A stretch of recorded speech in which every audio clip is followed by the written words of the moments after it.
Thanks once again for dropping by the channel. If you like the content, if you're new to the channel, please hit subscribe, share the video if you enjoyed, if you felt it was useful.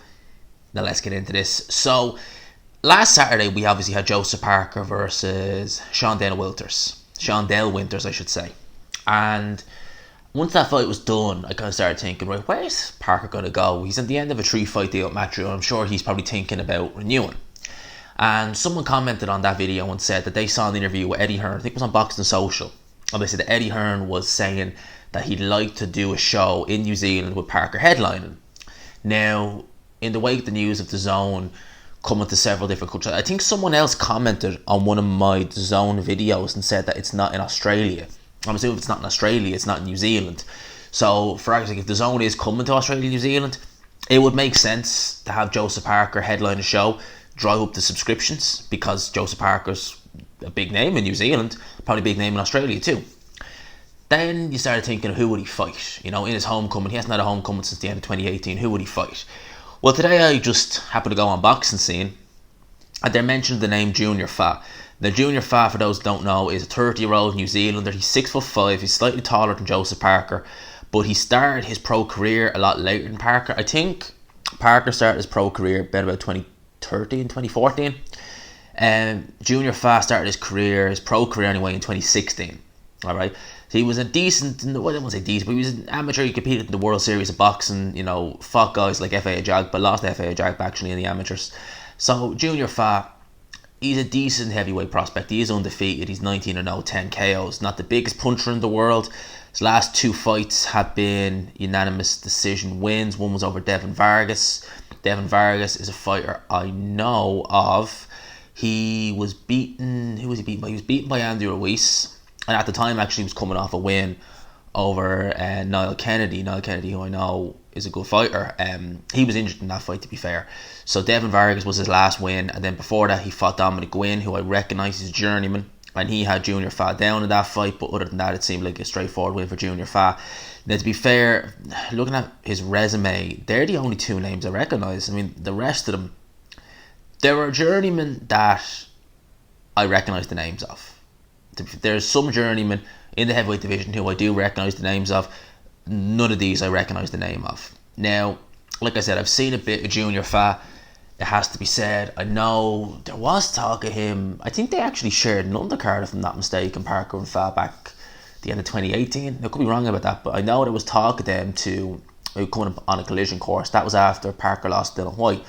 So we kind of heard nothing since then. But if you're looking at doing, you know, a zone show in New Zealand, dry up subscriptions if it's just starting out in New Zealand, Junior Fa, Joseph Parker would be the fight you want to make. I just want to check and see what shows Junior Fa's been on and who he's been. He's been with Ludabella. Alright, so his last fight was on UFC Fight Pass with Ludabella. And prior to that, he was on a Bob Arum card. There's no mention of Ludabella on that. So kind of going back and forth. And yeah, he fought on Parker's undercard in 2018. And who else? Okay, so basically he's with Ludabella. Ludabella, we know, is doing business with Eddie Hearn now at the minute, so that fight could be made pretty straightforward then. You know, Ludabella, Eddie Hearn. Be an interesting fight. Junior Fa, Parker's probably the more heavy-handed of the two. Parker can be explosive. Parker's been focusing a lot on his boxing lately, as opposed to letting the shots go as frequently as he used to, you know, when he was an up-and-coming prospect. We did kind of see a bit of that against Winters, to be fair. You know, we saw the explosive side of Parker, and if those two went at it, it would definitely be a big fight in New Zealand. Definitely, you know, easily headline New Zealand. You know, I don't know if Junior Fa has the fan base in New Zealand that Parker has. Parker obviously being their heavyweight champion. You know, I remember when he was doing those shows quite regularly in New Zealand. You know, it looked like, you know, a pretty good atmosphere in there. So I don't know if Junior Fa has that fan base in New Zealand, but you would imagine that, you know, the New Zealand fans, put it like this, right? Whenever you have domestic fights in any country, especially the countries that are not as, you know, big into boxing as others. You know, obviously in America, it's such a big place that, you know, domestic fights happen all the time. You know, American versus American. In the UK, people get hyped for domestic fights, especially high level domestic fights. You know, they're good. Even in Ireland, you know, we don't get many of them over here, but when we do, there's just a buzz in the air because it's like, okay, this is a domestic fight. You know, they might not be the best fighters in the world, but you still have that just kind of, you know, excitement about it. So I'd imagine that it'd be the same in New Zealand, you know, especially considering, you know, Parker, big name over there. So having a domestic fight like that, it'd probably go down well.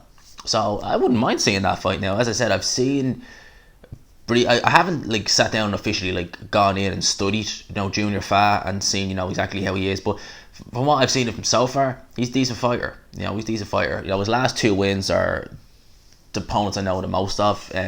The most credible win on his resume is probably Vargas.